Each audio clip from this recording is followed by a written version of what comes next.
Salam alaikum wa rahmatullahi wa barakatuh. Je souhaiterais témoigner pour le frère Issam concernant sa ruqya alpha et sans suivi.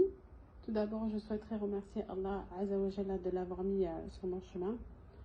Voilà, Issam, il me suit pour du sihr mangé et bu, accompagné d'un djinn pervers. Donc ce sihr mangé et bu ont été faits et répétés durant plusieurs années et pas soignés. Enfin, du moins, j'ai pris des sabab, mais qui n'étaient pas les bons, puisque le procédé était complètement différent. Ici, pour la ruqya alpha, je me suis allongée, j'ai écouté, j'ai eu de gros coups au ventre, dans mon utérus, partout sur le corps, et j'ai eu cette présence négative, une présence négative, je ne peux pas l'expliquer en fait. C'est trop bizarre. J'ai ressenti quelque chose, j'ai eu la chair de poule, à droite à gauche, mais assez rapidement, mais j'ai cru que j'allais devenir dingue. Et je dis régime, mais je sentais cette présence-là.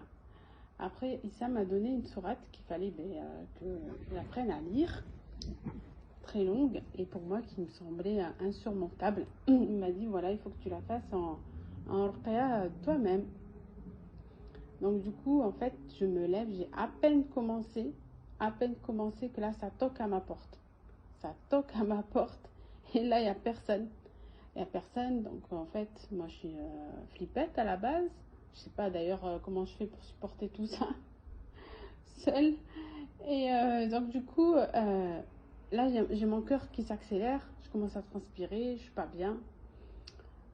Et en fait, quand j'avais commencé à faire la ruqya de moi-même sur la bouteille, j'avais posé le bouchon sur mon portable.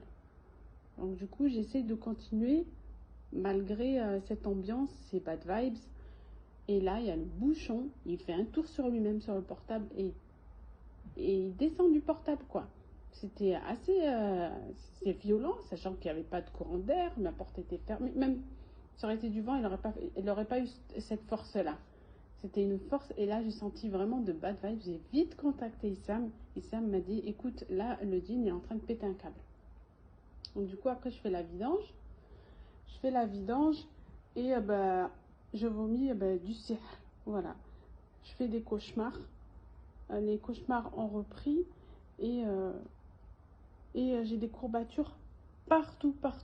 Mais alhamdoulilah, dans l'évolution et grâce à Allah, Allah c'est le guérisseur. Et comme je le dis, il met des excellents sabab. Et Issam me dit tout le temps, continue, lâche pas. Et pourtant, hein, Dieu sait que j'ai failli lâcher à plusieurs reprises. Il a toujours été derrière moi à me dire que voilà, ton corps c'est une amana, il faut combattre, il faut continuer.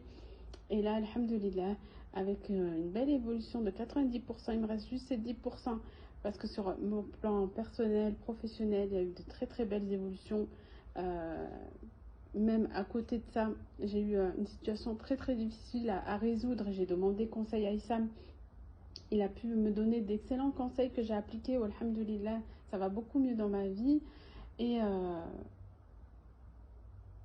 voilà, je témoignais pour exposer en fait les compétences de Issam. Masha'Allah, lo mabarik. Qu'Allah lui accorde le firdaus dans le delà. Amin.